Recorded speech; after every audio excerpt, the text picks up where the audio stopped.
lo que hacemos es que den ellos la charla de bioseguridad. ¿Qué quiero decir? Es una forma de evaluar también lo que saben o a lo que le dan importancia o a lo que no. Y entonces, yo, por ejemplo, como técnico o alguno de mis compañeros da una charla básica y cuando van pasando las semanas que vemos si están implementando o no lo que se les explica, uno de ellos, normalmente empezamos por el encargado, es el que tiene que dar una charla, digamos, a sus compañeros. Y de esa forma vemos lo que sabe, lo que no sabe y a lo que le da importancia y a lo que no le da.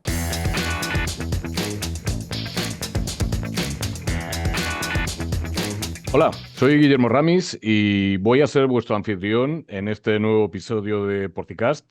Y tengo el inmensísimo honor de contar con una gran profesional de la industria española, que es Paula Sánchez Jiménez. Es verdad que siempre decimos que esto es una conversación entre amigos, y hoy es más verdad que nunca porque Paula, pues además de compañera, tuve el honor de ser su maestro en la facultad y ahora pues trabajo muchísimo con ella, pero además es que es mi amiga.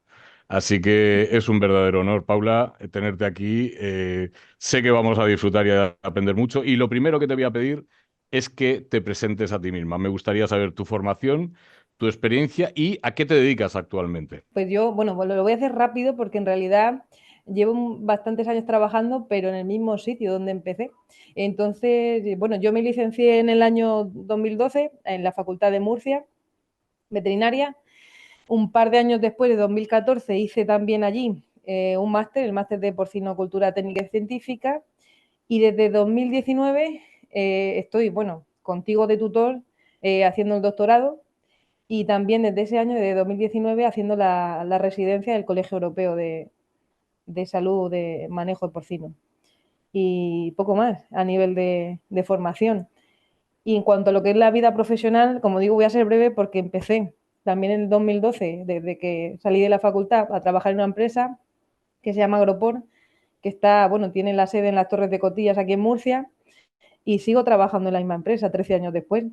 Estoy como responsable del área de reproductora, de la granja de madres, y es verdad que el equipo ha ido, al principio éramos solo 2, ahora somos ya 6, y el equipo va creciendo, pero bueno, el cargo es el mismo el que tengo entonces que tenía ahora. Yo que conozco bien a Paula y conozco muy bien su empresa, tiene una alta responsabilidad en esa empresa porque además es una empresa grande y dentro de eso además tiene granjas muy grandes. Tu principal granja, Paula, es una granja de 9.600 cerdas. Esto no es fácil, no es fácil de llevar y no todo el mundo lo tiene. Y por eso me gustaría que empezáramos hablando de cómo se maneja, cómo se puede manejar una granja tan grande, 500 partos a la semana, 100 primerizas cada semana introducidas. ¿Cómo se maneja eso y si hay posibilidades, por ejemplo, de implementar nuevos manejos como más o menos ahora se está tratando de imponer en la industria? A ver, bueno, yo que empecé ya con un tamaño de granja así, para mí no es algo raro. Lo que pasa es que sí, cuando llevas un tiempo ibas viendo que no, que el tamaño medio en España, y sobre todo granjas nuevas, son 3.000, 3.500 cerdas como mucho, y lo que nosotros tenemos no es lo normal. Pero te diría que casi que daban más ventajas que desventajas, porque jugamos con lotes de animales muy grandes, por ejemplo en esta granja. Y es que tenemos la facilidad, como has dicho, de tener muchísimos partos y entonces muchos animales en el mismo estado o de la misma edad juntos, en el mismo edificio. Y eso a la hora sobre todo, hablar de temas de bioseguridad, te ponen las cosas bastante fáciles. Aunque la granja sea de un tamaño tan grande, poder manejar lotes de animales en un mismo edificio, de la misma edad o en la misma fase, casi que juega a tu favor más que en contra. Y manejarla en bandas, ¿qué me dices? Porque siempre hemos preconizado que las granjas grandes en bandas eran extremadamente complicadas de llevar. Dime tu opinión sobre esto, por favor. A ver, esta granja concretamente no, porque es muy grande, pero granjas de 3.000, 4.000 cerdas, que quizás hace 3, 4 años era algo impensable manejarla en bandas que no fuera una semana. Hoy, por lo menos en España, con el tema de las cepas hipervirulentas, tipo Rosalía, con las que estamos trabajando últimamente, está muy de moda poner estas granjas de este tamaño en bandas. Lo más sonado son las bandas de 2 semanas y media o bandas a 5 semanas. Y en principio, puesto en el papel, queda muy bien porque hace lo que hacemos nosotros con esta granja grande, consigue lotes de animales, flujos de animales muy grandes, pero solo de una edad o en un mismo estadio. Y entonces, desde el punto de vista de la bioseguridad está muy bien. Lo que pasa que de eso no se habla es de lo que se pierde a nivel productivo y sobre todo a nivel reproductivo, porque es bastante difícil organizar granjas tan grandes para que todas las celdas se inseminen a la vez o todos los partos se concentren en una misma semana. Al final, cuando una cerda repite o falla o aborta y sale de la banda, es bastante difícil reorganizar de nuevo los grupos y encajar todos los animales dentro. Entonces, cuando al final de año hace recuento, yo en mi experiencia tengo que decir que productivamente sale perdiendo al final y reproductivamente es bastante difícil de manejar. Aparte, enfermedades como PIRS dejan también en el ámbito reproductivo, deja animales, digamos, enanoestros, animales que les cuesta salir en celo, animales que se retrasan, y eso cuando lo tienes que casar encima con unas fechas concretas para una banda concreta y encima en verano, es muy difícil, es muy difícil. Entonces, también se habla incluso de la ventaja que tienen no solo de animales con los grupos grandes, sino de personal, porque hay empresas que al poner en banda las granjas tan grandes como las que hablamos, incluso intercambian personal de una granja a otra cuando hay más trabajo en una y en la otra no. Y claro, eso para el trabajo sí, pero cuando tenemos que hacer el tema de bioseguridad ya es difícil, porque ya estás cambiando personas de una granja a otra, material, equipos, y eso ya no es tan fácil. Entonces, lo que se plasma en un primer momento a la hora de trabajar con bandas, parece que todo te va a salir a favor, pero tiene su parte negativa también. Yo no termino de estar Curioso muy porque es, convencida. no, es curioso, pero porque en dos respuestas ya has mencionado dos veces la bioseguridad y esto Sí. pues no deja de ser un poco de spoiler sobre lo que vamos a hablar, porque realmente me gustaría tocar tres temas que creo que son absolutamente cruciales. El primero es cómo podemos afrontar la reducción tan drástica de medidas terapéuticas y de preventivas que nos han metido. El segundo es la bioseguridad, desde luego, y el tercero, que me parece crítico también, es el personal. Vamos a empezar por lo primero.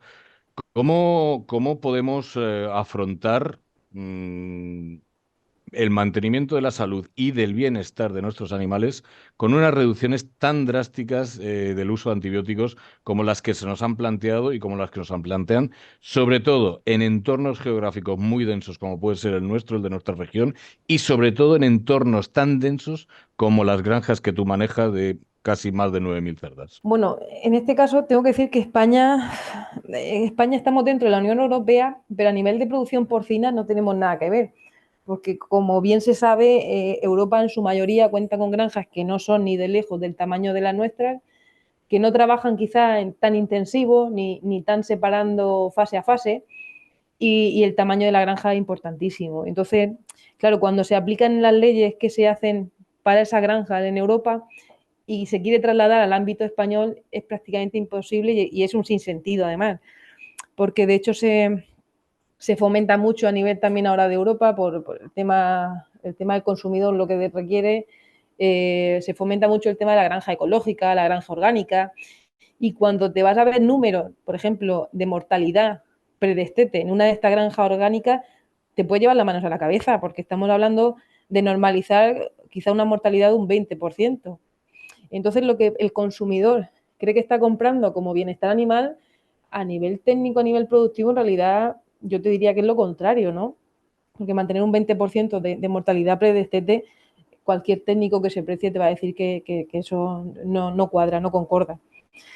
Entonces, en granjas está grande, donde sí que tenemos los sistemas de producción intensivos, al final no podemos trabajar a nivel de granja, sino tenemos que hacerlo más a nivel regional o a nivel zonal, porque si son granjas donde se junta tanta población y no se controla la granja de mi vecino, no se controla la granja que tengo a menos de 1 kilómetro, al final es imposible. Como te centres en la granja y no te centres en la zona, es imposible trabajar la sanidad. Muy bien, pero de luego tu entorno va a ser Sí. crítico en la mayoría de los casos.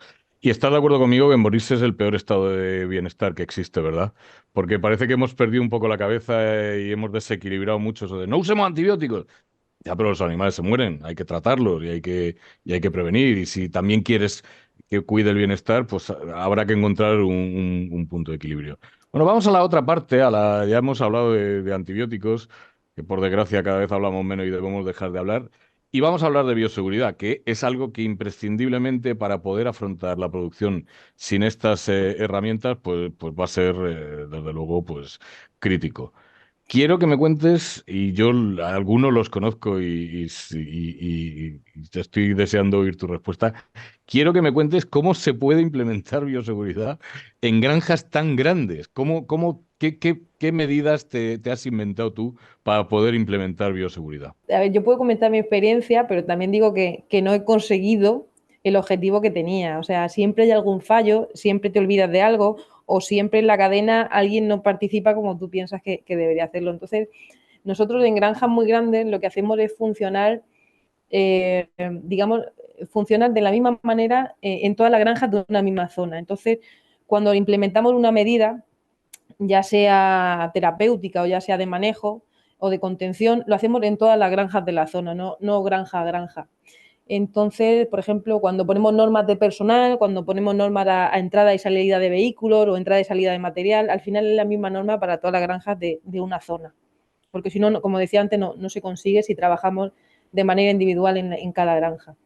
Entonces, nosotros, cuando por suerte trabajamos con granjas así, de este tamaño, obviamente el personal no lo intercambiamos de una sección a otra, aunque haya más trabajo en una que en otra, al final lo que hablábamos de las bandas, pero no intercambiamos personal. Usamos ese personal cuando no hay trabajo para hacer otras labores, más de mantenimiento, y cuando hay más trabajo, traemos gente, digamos, gente externa, que digamos apoyo para días concretos y para tareas concretas, pero que no pertenecen a otra granja.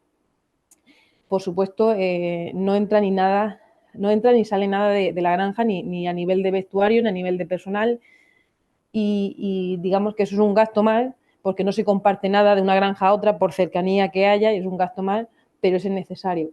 Y luego al final la base, al final es la formación y la comunicación a los trabajadores. Nosotros, por ejemplo, al principio lo único que hacíamos, bueno, lo que hacíamos era dar charlas de bioseguridad, o cuando teníamos un problema concreto con una enfermedad, informar a la gente de qué era esa enfermedad y qué medidas tomábamos frente a esa enfermedad. Y empezábamos así, pero vimos que no era suficiente, que la gente al final se aprendía el nombre de la enfermedad, se aprendía el nombre del patógeno, sabía que estaba circulando por la granja, pero no se tomaba en serio las medidas de bioseguridad.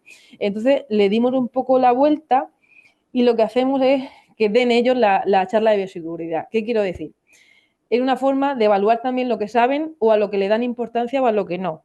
Y entonces, yo, por ejemplo, como técnico o alguno de mis compañeros da una charla básica, y cuando van pasando las semanas que vemos si están implementando o no lo que se les explica, uno de ellos, normalmente empezamos por el encargado, es el que tiene que dar una charla, digamos, a sus compañeros. Y de esa forma vemos lo que sabe, lo que no sabe y a lo que le da importancia y a lo que no le da. De esa forma nosotros podemos ir corrigiendo los puntos, digamos, débiles que estamos viendo, o sea, en lo que ellos no ponen interés o en lo que se les olvida. Luego también importante hacer de vez en cuando hacemos cualquier visita periódica, en vez de ir buscando, ¿no? Buscando puntos débiles, dejar que ellos hablen, ¿no? Ir preguntando mucho, o sea, vas haciendo la visita con el encargado o con la persona de la granja y vas preguntando como si fuera en un colegio. La carga de esta mañana, por ejemplo, sí, ¿cómo la ha hecho? Pues como siempre. Bueno, pero como siempre, ¿qué es? Pues ha venido el camión, se ha puesto aquí, luego le he dado este que se vista con tal ropa, luego, ah, sí, pero has hecho, ah, bueno, sí, eso no, eso sí. Entonces, él te lo tiene que ir, te tiene que ir contando toda la historia, ¿no? Tú no das por hecho nada y vas al final preguntando, y entonces vas viendo qué se le olvida y qué no se le olvida. Y al final eso lo hacemos rutinario en todas las visitas, es una forma de que él te cuente y también vas viendo lo que lo que se está dejando de hacer y lo que no. Entonces, ya te digo, al final dejamos tanto a la hora de formación y a la hora de hacer la visita que ellos hablen. Es la única forma de que vean en lo que de verdad se fijan y en lo que no. Es genial porque es una auditoría, pero no es una auditoría arreglada que a la gente le suele dar miedo. No. O sea, tú simplemente le pides que te cuenten cómo la historia y en el fondo lo que estás haciendo es un checklist, una auditoría en toda regla. Me parece una estrategia muy buena, desde luego. Claro, porque aquí lo que estamos hablando es de generar cultura de bioseguridad. ¿Tú crees que al final se puede conseguir generar esa cultura de bioseguridad? ¿Tú crees que a la gente eres capaz de motivarla y eres capaz de que estén absolutamente convencidos de que la bioseguridad es algo básico y que les va a ayudar en su trabajo? Pues me gustaría decir que sí, pero tengo mis dudas. Porque al final, incluso después de todo el trabajo, como estoy comentando, que hacemos diario en nuestras visitas y de formación, incluso con este sistema, al final siempre hay alguien que no le da la importancia que tú le estás transmitiendo que tiene o no lo valora, incluso cada vez que hablamos de una consecuencia, lo hablamos también a nivel, lo traducimos a nivel económico. Cuando decimos que pasa algo, decimos que ese algo vale tanto dinero. Incluso traduciéndolo a nivel monetario, y que hay veces que de esa forma se entiende incluso mejor, siempre hay alguien que no se toma la bioseguridad tan en serio. Y al final, por mucho que nos pese, tenemos que reforzar este sistema de formación y de auditoría, al final con estrategias, digamos, un poco más básicas y un poco más duras, como por ejemplo firmando cláusulas a la hora de un contrato de trabajo, firmando cláusulas específicas de bioseguridad, donde ya por escrito el trabajador antes de comenzar a trabajar con nosotros tiene que dejar firmadas unas normas que tiene que cumplir. Y obviamente eso conlleva una sanción si en algún momento se detecta que no se está cumpliendo. Es verdad que cuando esto pasa, en la mitad de los casos, el trabajador reconoce que no lo está haciendo bien, aun sabiendo que la norma es esa, y no hay ningún problema. Entonces, por falta de información nunca es, pero tenemos que decir que después de todo, alguna sanción se termina poniendo. Somos latinos. Al final, la buena fe funciona, pero no siempre funciona demasiado bien. Claro, y ahora viene un problema. Tú puedes generar cultura de bienestar o incluso cultura de manejo o implicar a tus trabajadores, pero ¿cuál es tu tasa de reposición en la mano de obra? Quiero decir, siempre hablamos de la tasa de reposición de las cerdas, 50%, y nos parece alta. Pero yo sé de granjas donde la tasa de reposición anual de trabajadores es del 150%. ¿Cuál es tu tasa de reposición y cómo influye esto en realmente poder llevar a cabo todo esto? Lo nuestro también tiene un carácter bastante estacional, porque obviamente la mayoría de trabajadores al final quieren disfrutar del verano, lo que sería el verano aquí, y ahora, por ejemplo, en fecha de Navidad. Entonces, vimos hace ya varios años que teníamos que poner unos cupos por granja en cuanto a temas de permiso y temas de vacaciones, ¿no? Entonces, según el número de trabajadores de la granja, no pueden coincidir más de X personas a tomarse unas vacaciones o a tomarse un permiso en un periodo concreto que, como digo, suele ser sobre todo en verano y ahora en la época navideña.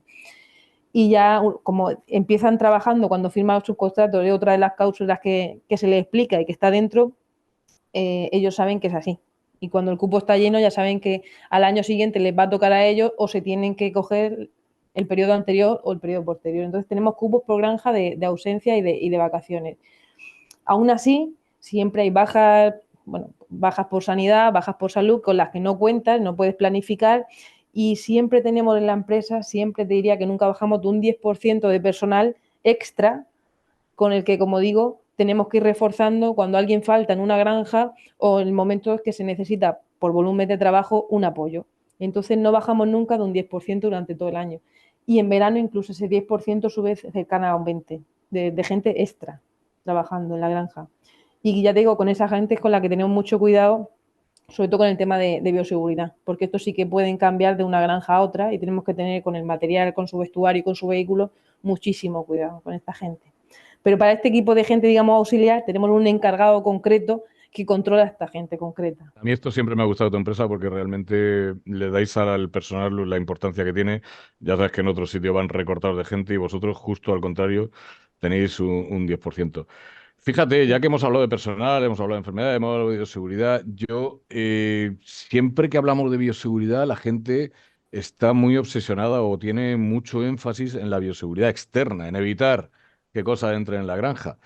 Pero yo sé que tú eres una maga de la bioseguridad interna, porque a veces contener lo que hay dentro y evitar que se difunda, incluso si ha entrado de fuera, es crítico. Háblanos de esto porque yo sé que tienes una muy buena experiencia en contención dentro de granja. Sí, sí, y precisamente por eso, porque trabajamos con granjas muy grandes. Entonces, no es lo mismo que entre un determinado patógeno en una granja pequeña, lo que pueden ser 800, 1000 cerdas, que al final vas a hacer un esfuerzo en contención interna que no va a merecer la pena, porque son un volumen de animales en el que la patología al final no te va a permitir tener éxito. Pero cuando trabajas ya con granjas tan grandes, sí que hay éxito en determinados momentos cuando intentas eso, contener un patógeno en determinada zona de la granja o en determinadas naves. Nosotros tenemos experiencia, por ejemplo, con el tema de PIRS, con alguna otra bacteria también tipo braquispira o alguna así,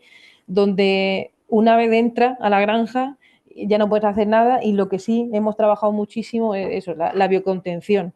Entonces lo que hacemos es sobre todo hacer, digamos, esa zona o esa nave independiente y funcionar como si fuera una unidad, una granja aparte. Entonces designamos un personal concreto para esa parte, para esa zona, designamos un material concreto, otra entrada, por ejemplo, de vehículo es totalmente diferente, otro calendario, ¿no? Intentamos que nunca coincidan el mismo día un movimiento de animales de la parte, digamos, donde tenemos el patógeno y de la parte libre todavía. Entonces hacemos como una escisión de la granja que funciona totalmente independiente. Entonces, aunque tienen la enfermedad dentro de la explotación, al final lo que hace es ralentizar, ¿no? Ralentizar el contagio y los animales te da tiempo a hacer vacunaciones, te da tiempo a hacer prevenciones, te da tiempo a también organizar los flujos externos de otra forma, ¿no? Y separar, digamos, los lotes con el patógeno y los lotes que todavía están infectados, que no están infectados. Entonces, digamos que podemos partir la granja en trozos si generamos una buena disciplina en cuanto al tema de la bioseguridad interna. Y la gente, como ya lo llevamos haciendo mucho tiempo y con muchos patógenos, se conciencia y trabajan como si fuera totalmente independiente. Algunas de las cosas que he aprendido de ti con otros profesionales y profesionales muy relevantes, y a todos les parece fascinante lo que sois capaces de hacer con esa biocontención, sobre todo en granjas como tu granja grande de 9.600 cerdas, que me consta que además os sale bien, que lo hacéis bien, os sale bien, y esto, pues desde el punto de vista económico y productivo, es una ventaja. Estaría hablando contigo, pues todo el día, ya lo sabes. Llevamos muchos años hablando y espero seguir hablando contigo muchísimo. Pero bueno, el tiempo que tenemos para estos episodios es limitado y me gustaría ahora que hicieras un comentario final. Haz unas conclusiones, haz unas recomendaciones para un gerente o para un compañero, no lo sé. Lígame esa bioseguridad y ese personal y haz alguna recomendación, porfa. A ver, yo recomendaría que cuando se adopten medidas de bioseguridad, ya sea externa para evitar que entre o interna para evitar que se difunda, tenemos que cumplir todas las medidas. No vale que de la lista elijas 2, 3 o 4 y diga, bueno, me pongo con esta. No, la lista tienes que cumplirla entera, porque como no la cumplas entera es imposible que te salga bien. Entonces, por ejemplo, cuando hablan de Marrevel o algunas listas de estas de medidas de bioseguridad, o las cumples todas o no vale. Entonces, con la bioseguridad o jugamos con todo o no vale que elijas la parte que mejor te convenga. Si no, no estás trabajando en bioseguridad de manera seria. Y luego, aunque llevemos mucha formación y estemos muy atentos de notificar, al final tenemos que complementar la bioseguridad al final con medidas a nivel, como hemos dicho, de contrato, de sanción también con el trabajador, porque vean que es algo serio, que no solamente de formación y conocimiento. Al final esa parte no nos gusta, pero hay que hacerla. Y podemos, quizás yo diría, como acabas de decir, en vez de centrarnos tanto solo en la bioseguridad externa, se puede trabajar mucho, mucho, mucho mejor la bioseguridad interna en nuestras granjas, que aunque no van a ser libres de la enfermedad de la que estemos hablando, pero sí que se puede llegar a recobrar la normalidad mucho antes y a tener mucho menos pérdidas. Esto, bueno, estoy absolutamente de acuerdo. Ya sabes que trabaja en bioseguridad incluso en otros países como Brasil y siempre encontramos que hay una preocupación extrema por la bioseguridad externa, incluso en Brasil, que no hay PIRS, por ejemplo, y un descuido de la bioseguridad interna como si fuera algo secundario. Y para mí, viéndote a ti, sobre todo, por ejemplo, hacer cosas, me parece absolutamente crítico. ¿Estás de acuerdo conmigo en que la fe no sirve para esto, verdad? Porque yo tenía un ganadero que teníamos disentería y cuando le aparecía en una nave le decía, pon pediluvios para que podamos meter la bota en las puertas. Me decía, si está de Dios se correrá y si no, no. No vale, Este ¿no? hombre, la bioseguridad la confiaba a Dios. Pero bueno, no, debemos de confiarla a nuestro conocimiento y a las personas.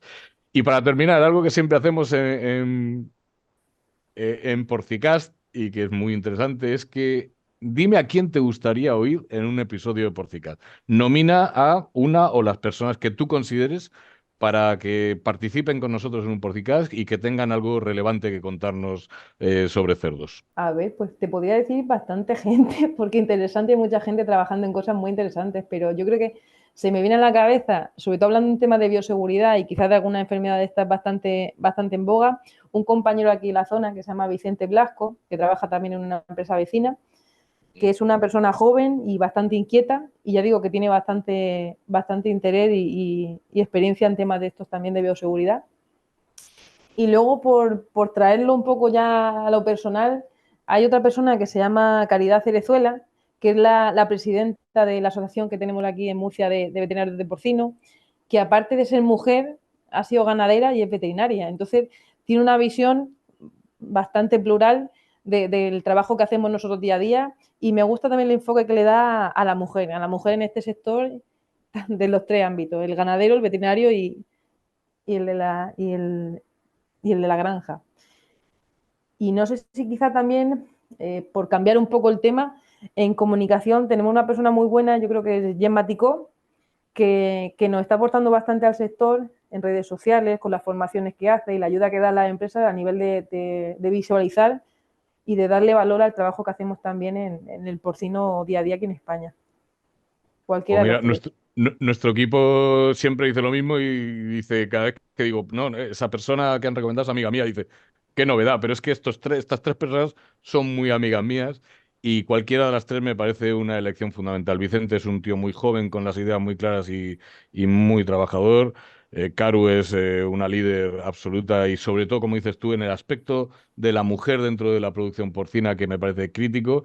Y Gemma, no, pues no hay nadie que comunique mejor que Gemma. Así que recogemos las tres nominaciones y te prometo que voy a trabajar para que los tres, antes o después, se sienten donde estás tú ahora y compartan nuestro conocimiento, su conocimiento con nuestra audiencia.